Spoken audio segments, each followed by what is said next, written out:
Welcome to a Pulp Event podcast, brought to you by the Pulp Net, your link to the online world of the pulp magazines, since 1996, online at thepulp.net.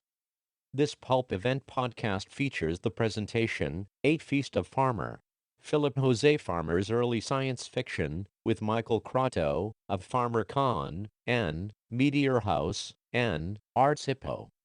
The talk was recorded on Friday, August 8, 2014, at PulpFest 2014 in Columbus, Ohio.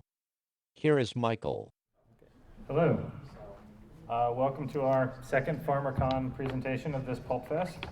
I'm Michael Croteau. This is Sippo. Before we get started with the actual presentation, I just need to make 3 quick announcements. We actually made these last night, but for those of you who weren't here, Meteor House, who puts on FarmerCon, just has 3 quick announcements. One is we're publishing a book sometime in the next 6 to 12 months, hopefully, called Airship Hunters, which is by Dwayne Spurlock and Jim Beard. I don't know if either of them are here yet.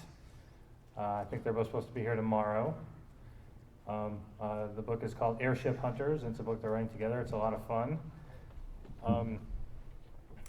We have if you have our program, if you've seen our program, which is a riff on the later Startling Stories covers from August of '52, which we'll see up here again in a minute, we made 2 announcements in here. The first one is that Christopher Paul Carey will be writing the Foundations of Core trilogy, and this is a spin-off from the Opar Carson novels. Phil Farmer wrote the first 2, and Chris finished the 3rd one, The Song of Kwasin.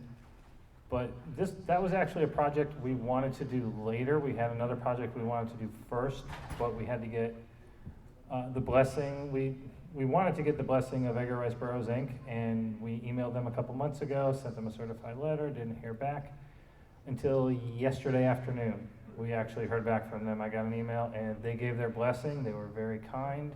And so instead of the Foundations of Core trilogy, which we'll make Chris write eventually, he's instead going to start with Hadon, King of Opar, which is something Phil had mentioned in an interview or 2, and Blood of Ancient Opar, 2 novellas that he'll write over the next couple of years. So we're very, very excited about that.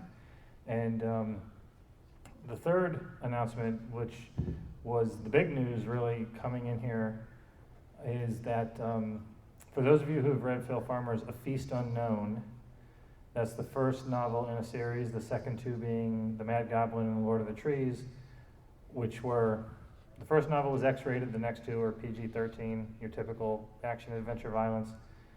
Phil then announced a 4th book called The Monster on Hold, and even published a chapter of it in a World Fantasy Con program. But then he never finished the book, and we finally got everybody on board, got all the contracts signed just a few weeks ago, and Wayne Scott Eckert, who wrote The Evil in Pemberley House with Phil Farmer, will be completing The Monster on Hold. So we're just insanely excited about that. So those are the announcements in case you missed them if you weren't here last night. We don't have a ton of time, so I'm going to get started on our program here, which is basically, I'm not sure what it finally got called in the PulpFest program, but it's Phil Farmer breaking in through the pulps. Now, when I mention Phil Farmer's name, most people don't immediately think pulp writer. Having done Phil's website since 1996, I hear from people all the time who are just discovering him or who read him years ago and they're rediscovering him. And really, the Riverworld series seems to be, the first thing people know. And if you just go up to a stranger in the street, and I do this, and ask them if they've ever heard of Philip José Farmer, if they say yes, there's a very small chance they'll say yes. The Riverworld series is usually what they know him for. The next thing, which way do I aim this? There we go. The next thing, believe it or not, is the World of Tears series, which seems to be a favorite of just about everybody who's read it. And I put the book club covers up there, and I know we're all book collectors and we all despise book club books, but these really were great for Phil. I can't imagine how many tens of thousands of people discovered Philip José Farmer because of these two books right here. Again, having done his website for many years, I've heard from a lot of people that this was the first thing of Phil's that they read. Another thing that got people into Phil was his two biographies of Tarzan and Doc Savage, which led to his Wold Newton family and the whole Wold Newton universe and the whole Wold Newton movement that is really a big part of FarmerCon these days. Another thing, if you mention Phil Farmer's name, what people think of is sex. Because he's the guy who put sex in science fiction. He not only, in Startling Stories there, had the lovers. He later on, like a lot of authors did to make money, he wrote porn books, but he actually put his name on the cover instead of a pseudonym. And his were all science fiction, and they weren't, I don't know if I'd call them porn, because they aren't really titillating. There's sex in there, and there's violence in there, and there's action in there, and there's, again, lots of sex, but you're not reading it for the enjoyment of the sex. It's more the shock value of it. And really, those are probably the first four things people would think of when you ask them about Phil Farmer, what they know about Phil Farmer.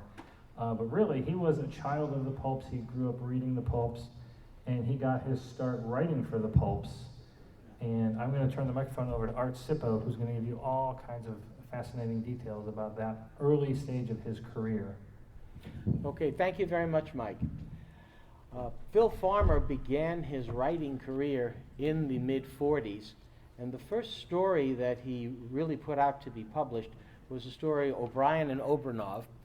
Originally, this had been submitted to the Saturday Evening Post, and they were willing to publish it. So Phil started off on the first shot, he was going for the slicks, and almost got there. The problem was that the story had a component of excessive drinking, which was just not anything they wanted to deal with, and they wanted him to excise it from the story. But it was integral to the story. Just to give you an overview, O'Brien and Obernov are the respective American and Russian commanders during the end of World War II who have taken over a town in Germany and split it in half. And the story is that there's a Russian war criminal who's been captured by both of their men straddling the line that goes down the middle. And each one of them wants to get this guy and take him in for prosecution. But they keep trying to find ways of breaking the tie, and they can't do it. And the drinking contest is their solution to this. Now, this is a very unusual story. It does not sound like a 1940s story to me. It has a lot of elements. There's black humor in here. There's a little bit of the biological function stuff, but nothing that would have been offensive. But it's a very funny story. It's an amusing story. And there are a lot of elements in here that you will see in Farmer's work later on.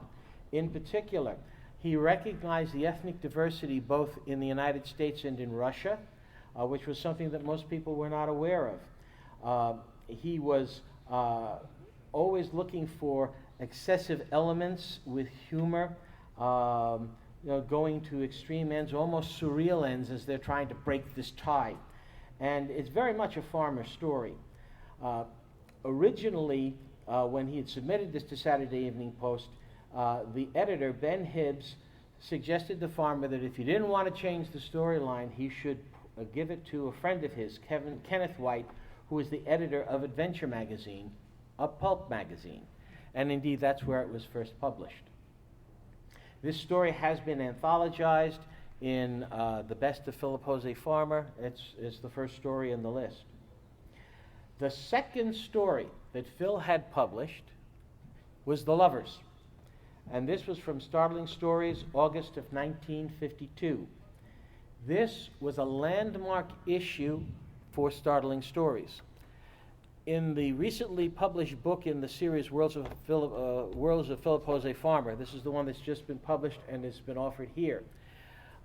There is an opening essay by Robert Silverberg, the science fiction author that you're very familiar with, and he talks a little bit in detail about the magazines at that time. And he makes the point that there were three major magazines in science fiction at that time, all being edited by John W. Campbell, but all of which were publishing shorter versions, novella-length versions of stories. the Startling Stories was coming out of the box trying to give a full novel-length story. And many of the people who were writing for Campbell in the novella range were coming over to Startling Stories to give stories that were full novels. Farmer gives his story, The Lovers, and in this issue, Startling Stories, as we heard in the previous lecture, it had tried to continue the stories about Captain Future, who was a very pulpy character, who, we had women flying around in helmets and bikinis in outer space and this sort of thing, which was a staple of the pulps. But Startling Stories wanted to get better. They wanted to get more realistic. And as a result, they decided that they wanted to do something new. And according to Bob Silverberg, there was a lot of buzz for several months that Startling Stories was going to come up with something very special and very significant. And in fact, in Startling Stories, we have this little note. Gosh, I can't really read it from here. But this is a note that was included inside the book. And it mentions that, Captain Future is no longer going to be published, that he belongs to the, quote, Ice Age of science fiction, that they're going to move forward to a different period in science fiction. And this is critically important. The August 1952 issue of Startling Stories basically is the end of the pulpy space opera science fiction. It's the end of Captain Future, who was an extremely popular character, basically Doc Savage flying around in space. And it was the beginning of an attempt to have more mature themes. And Phil Farmer's story, The Lovers, it was about as mature as you could get at that time without getting in trouble. The basis of the story, as Ed had mentioned, is that there is a man who lands on a planet and discovers that there had been humans there before from a previous expedition. And this is important because actually this relates back to a story that will be published later in the series, which I'll talk about. In my opinion, that other story, which was, it's Rastignac the Devil, was probably written first and he couldn't shop it around. Because there are elements in The Lovers that relate right back to the story. You had to really understand Rastignac the Devil in order to understand what was going on in The Lovers. But in any case, he discovers one of these women who claims to be held captive, and he's trying to protect her. But it turns out that she's not exactly what she seems. And the human culture from which this young man comes is very repressive. This is the first instance where we hear about the Sturch, the state-run church, which was one of the things that Phil Farmer was very concerned about. He was seeing this arising in various places in the world at that time, in particular in places like the Soviet Union, where they were doing mind control and using social controls in order to keep people in their place. And The Lovers is really a story about a revolt against that and a return to basic human emotion. And that's the critical part of the story. Basic drives, basic emotion. It's a marvelous story. I agree wholeheartedly with Ed that it still holds up, and I highly recommend that people read it. I would recommend, though, that if you get the chance, you should probably read Rastignac the Devil first. Not quite as good a story, but it will help to explain to you what's actually going on here, give you a little more background into the world from which this comes. And Rastignac is actually in the public domain. You can get it over on Amazon in electronic format. The next story that he did was was published in December 1952, again in Startling Stories. And this is the story Sail On, Sail On. A very interesting story. It takes place in a world where science has moved in different directions, where some of the commonplaces of modern science don't exist. The Earth is flat, various different other changes and differences. And this was an attempt on Phil's part to try and take the conventions of known science and to demonstrate what you would have to have in order to have a world that was different, a world that was more like what the medievals thought it was. Though we should mention, nobody in the medieval world thought the world was flat. That was an old idea. Since the Greeks, they always knew it was round. But they did have other ideas as to how the winds worked and the oceans worked. And this is it's kind of a tongue-in-cheek story. This story was reprinted in the first volume of the Worlds of Philip José Farmer with an essay by Phil that explains what he was trying to do there. And it's very interesting. I'd highly recommend that you read that. The next thing, the third thing that he sold to Startling Stories appeared in the February 1953 issue. It was a poem, Sestina of the Space Rocket. I have not been able to locate a copy of this one, but this was something that Phil had been doing all along in his literary career. When he was in college, he had many poems published in college publications. So this was a big period for him. He had three major publications in Startling Stories within about a year. The next story that Phil had sold was a story called The Biological Revolt. And this was in a magazine called Science Fiction Plus in March of 1953. It's a very strange story. This was one of Hugo Gernsback's publications. Unfortunately, Hugo decided to rewrite the story, and Phil thought that it was a complete fiasco.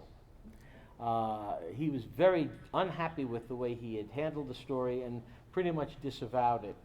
They did do a reprinting of the story, The Worlds of Philip José Farmer, #1, to kind of correct some of the changes that had been made.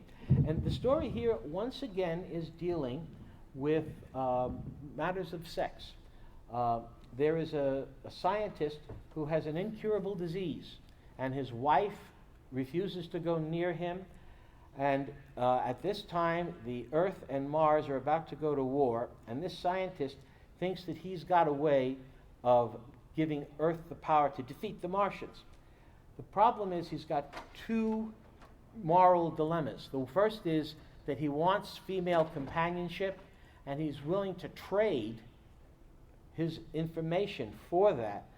And then also he has the dilemma that he's not so sure he should give this technology to Earth because of the way war technology has been used in the past.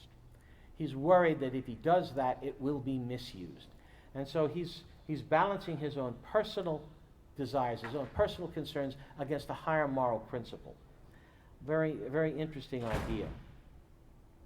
Moving on, in Thrilling Wonder Stories, which was another magazine, a sister magazine to Startling Stories, Phil published in April 1953 issue the story Mother.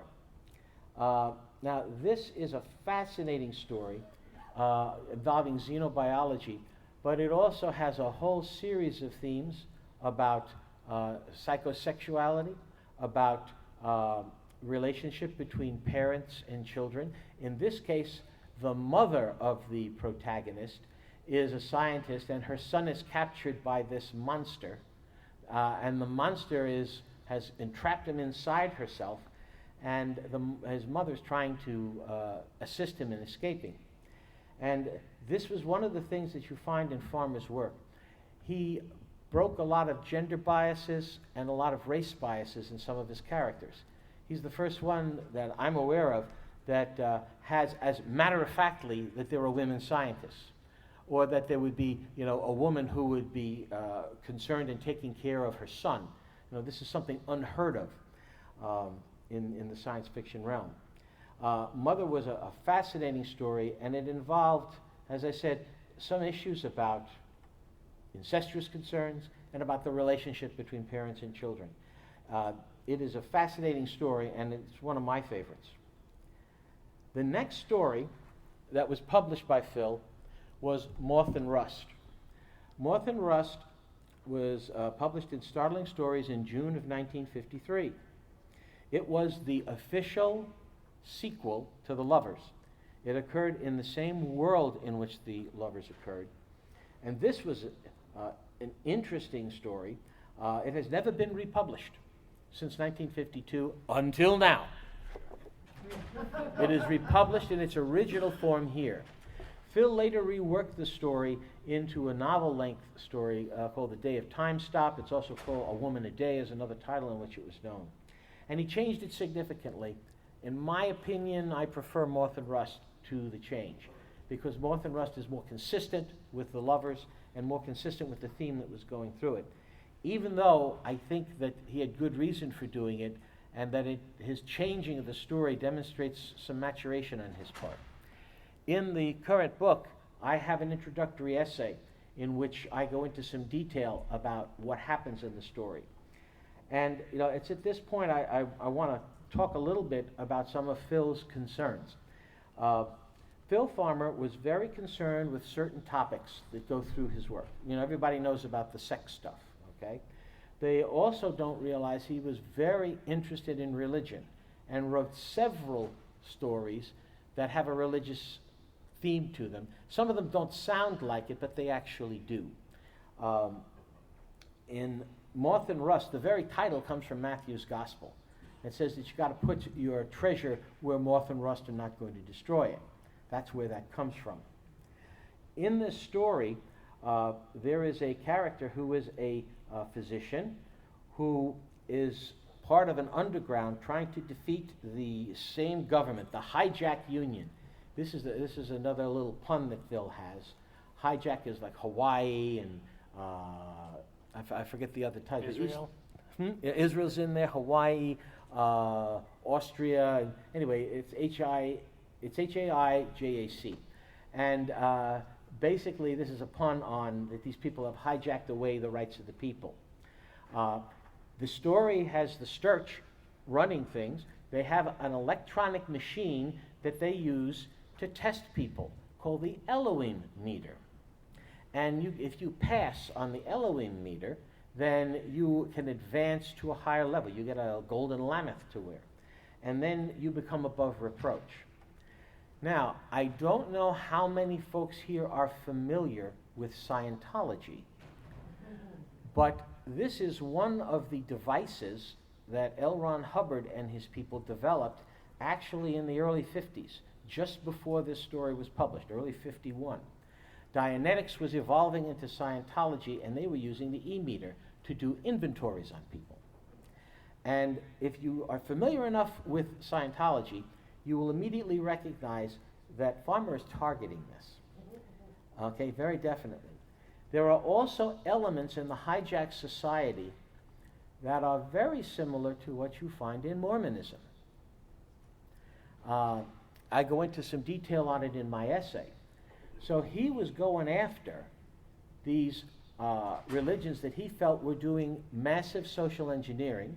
He didn't like the idea of using electronic devices to inventory people, and he didn't like the social structuring that was going on in religions that were highly structured like Mormonism. But in the story, there are characters who are portrayed somewhat positively, and these are African Christians. There's two types of African Christians that are mentioned. A more sophisticated group, which, in my opinion, as I say in the essay, parallel Protestantism, and a much more basic group that are more like Catholicism. Now, we need to know a little bit about Phil's background, I think, to fully understand what's going on there. Phil was raised in a Christian Scientist home. Now, I don't know how many of you know much about Christian Science. Everybody knows that they think that you don't need medicines, that you're going to be cured by prayer and getting your mind set straight. A lot of people don't know some of the more details about Christian Science. Christian Science does not really have an understanding of a personal God. God is an impersonal force that permeates the universe. The real point in Christian Science is that the world is an illusion and that you can't trust the things you see. That you got to get beyond it, you got to go underneath it, and that things on face value can't be taken seriously. Now, anybody who knows Phil Farmer knows that that's one of the themes that runs through his work from beginning to end. The world of tears, it goes through the river world, it goes through several of his works. He was always somewhat skeptical of authority, and he was never quite sure that he could trust anyone but himself to make proper judgments. Now, Phil gave up on Christian Science as he grew up. He basically became an agnostic, and then he said that he was an atheist. But he was a very odd kind of atheist for two reasons. One, he believed in the immortality of the soul and in eternal life. And he stipulated this in a little essay that's, I think it's in Pearls of Peoria. Okay. That's been reprinted. I don't remember specifically. Yeah, but I believe it's there. He also was very attracted to Catholicism. And we're going to talk a little about that because that has impact on some of the other stories that he wrote, the Father Carmody series. And I think we can see the reason why in Moth and Rust. Catholicism was very exotic in Peoria, okay? Christian Science was part of the transcendental movement in New England that came to permeate the country, and it was very straight-laced. It didn't have it had no real worship services. And in fact, most Protestantism with which Phil would have been familiar in his day would have been mostly going to church and hearing the scriptures promulgated, and there wasn't much ceremony in that, maybe a little singing, that's all. The rites of Catholicism seemed much more exotic. There were bells and smells. There was all kinds of things going on there that appealed to man's lower nature. Okay? The most primitive part of your brain is the olfactory lobe, where you do smelling. All right? And that in many animals, that's the main thing that keys off several reactions in behavior. And Phil was perfectly well aware of this. And I think that what he liked about Catholicism is that he thought it was closer to original human life. Strangely enough, he doesn't seem to have known much about Judaism, which I think he probably would have found interesting if he had studied it. But for this reason, Phil was fascinated by Catholicism through most of his life. And even there's a place in the River World, and I'm forgetting which volume it is, where there are all these crazy places in the River World where resurrected people are creating societies and they're doing strange things and they're enslaving each other, or they're socialists or they're Democrats. There's one place where there is a prince who is a good Catholic who sets up a Catholic kingdom. And the Catholic kingdom functions according to the principles of the Catholic Church, and according to Phil, it was working fine. And that's all you know about it. He didn't have anything negative to say. And I think that he was somewhat attracted to Catholicism because he felt it was more basic than the other religions. I think he became a little bit disenchanted in the 1960s because Catholicism started to try and modernize. And that turned him off a bit. He liked the old-fashioned stuff. In any case, the story in Moth and Rust is how the lead character is supposed to replace a dead alien implant, a dead alien spy with a duplicate. This spy had married one of the high officials in the hijack union, and this fellow's charged with doing this so that nobody knows, because they're using this woman. She's one of the alien women from The Lovers, and they're using that to undermine the hijack union. And it goes on to talk about how this whole thing is going to come apart. At the end of the story, the hijack union is starting to fall apart.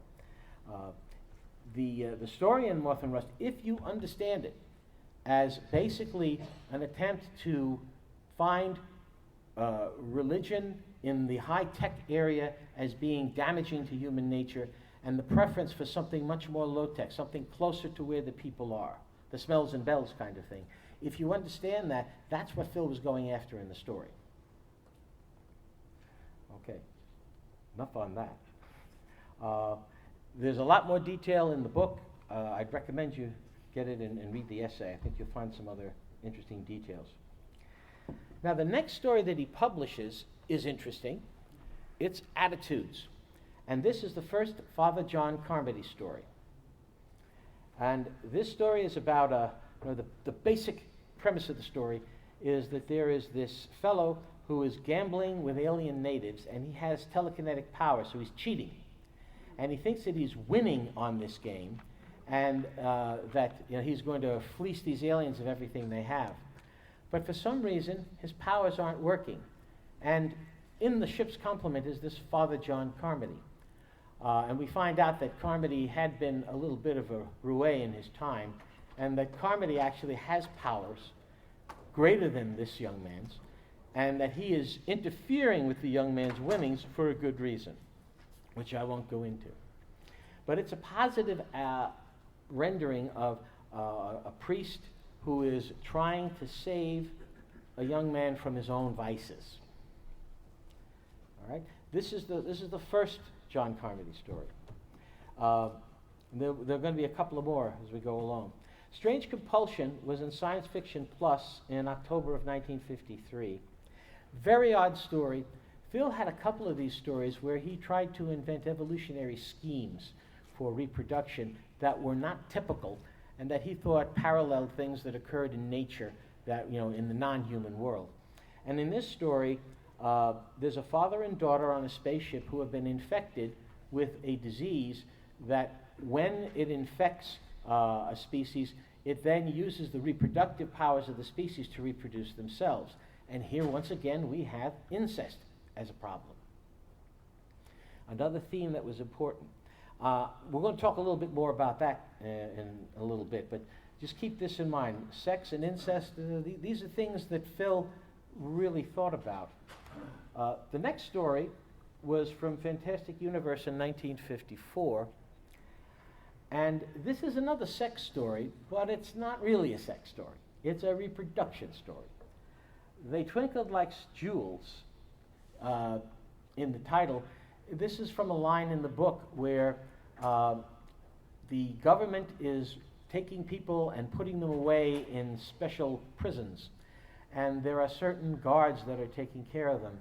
And they have experiences with these odd-looking people who all have the names, last names are the names of various species of wasp. And the twinkling business is, you can see this in their eyes if the light hits them just right. And what this is, it's an alien invasion story. As you are probably aware, and some of you may or may not be aware, some species of wasps deposit their young inside the bodies of living animals. And they devour them on the way out. They devour the hosts on the way out. And that's what this story is about. And again, there are sexual wiles that are involved in order to induce people to do this.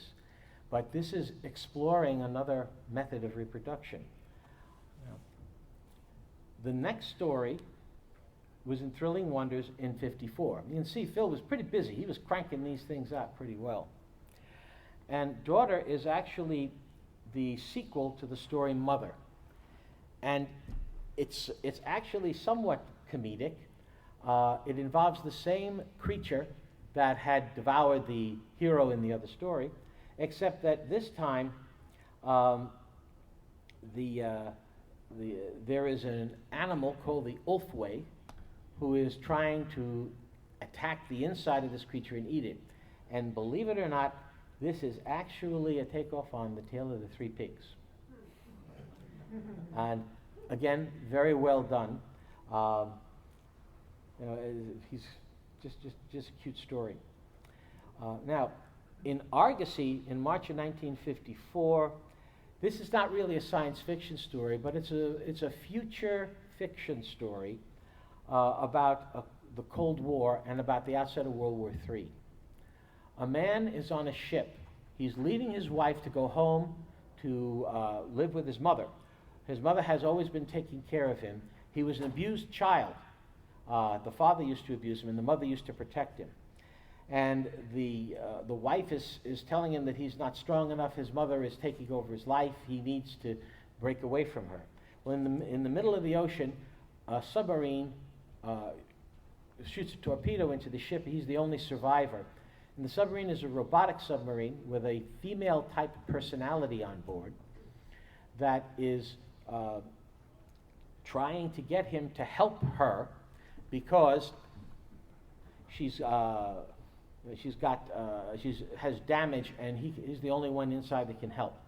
So, what this actually is the story. I won't go into the details of the story, But this is actually a story that talks about adultery and how adultery interferes with one's life, how you have to break away from the maternal strengths and parental strengths. And it's very interesting. Once you understand that, I think the story becomes a little bit more comprehensible. I'm getting the high sign that I got to keep moving here. I told you I had more stuff than I could handle. Let's go down to Rastignac the Devil. Okay. Okay? Rastignac the Devil is, in my opinion, the first story in the series that includes The Lovers and Moth and Rust. And if you read this story and then you read The Lovers, you'll see what I mean.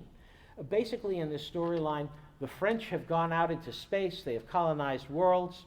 And in the one world, there are 3 species there, amphibian species, reptile species, and human species. And the way they keep from tearing each other apart is that they have these skins attached to them which control their minds and their behavior. And what happens is that there's this fellow Rastignac who realizes that it is sopping humans of that drive, that fire, that caused them to advance. Everything is stultified. And Rastignac makes an interesting comment in the story. He says, 30 years of the Borgias, with poisonings, intrigue, and wars, and we got the Renaissance. 600 years of the Swiss, we get the cuckoo clock. So basically what Rastignac is trying to do is reintroduce violence into human society and physical force. Interesting storyline, and again, I think that this helps us to understand a little bit of what's going on in The Lovers, a very similar concern, except this has a biological control, whereas The Lovers was using a mechanical control, social controls rather. I'm going to skip on down to Totem and Taboo. Okay, Totem and Taboo, the story title comes from a book by Sigmund Freud, who wrote a book about what he considered to be the use of totems among primitive people. And basically, the primitive people identify with a particular animal and they try to emulate this animal's characteristics.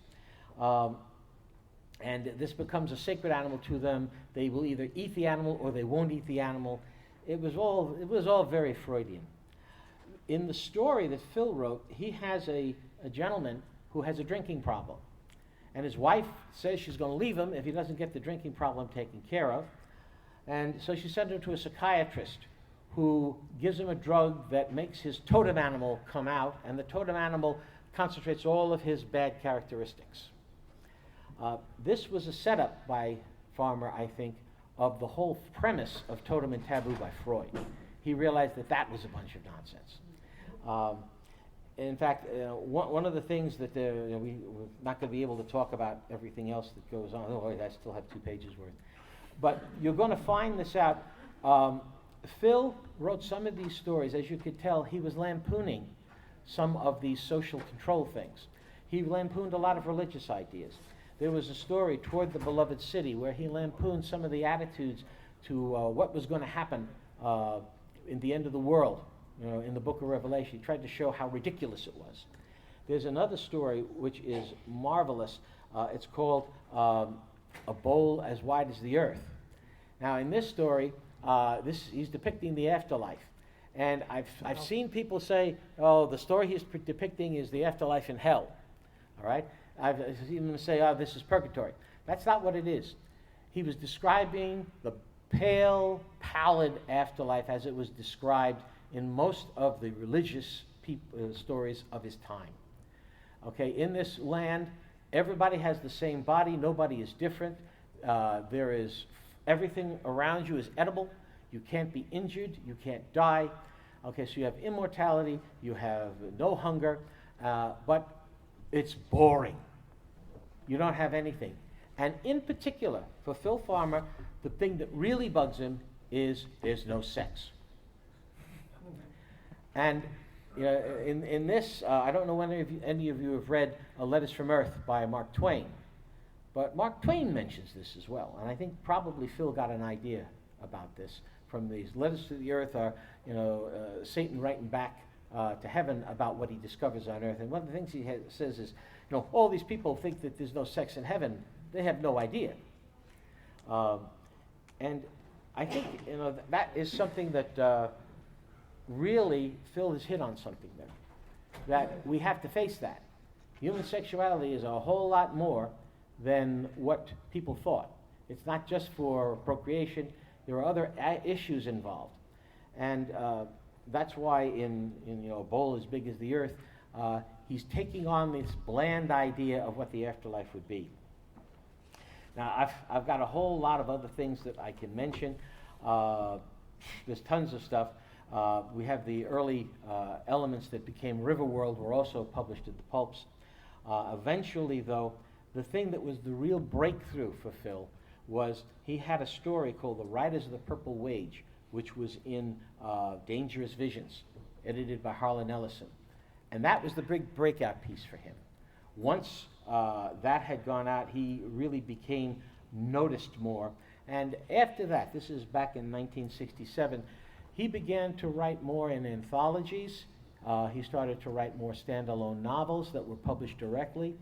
And he did write for some other magazines, but for the most part, he was really writing most of his work in standalone things and in standalone novels and in anthologies.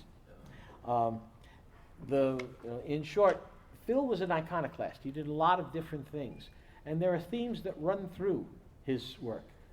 Themes of sex, death, sexual relations, incest, a lot of these concerns that nobody else was talking about.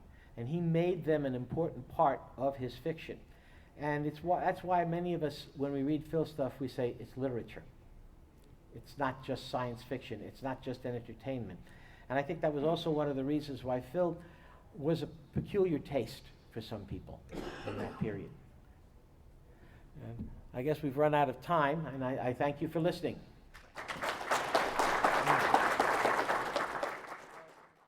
You've been listening to a Pulp Event podcast, brought to you by the PulpNet. When your next adventure was just a dime away. Please visit us online at thepulp.net. Thank you for listening, and keep reading the pulps.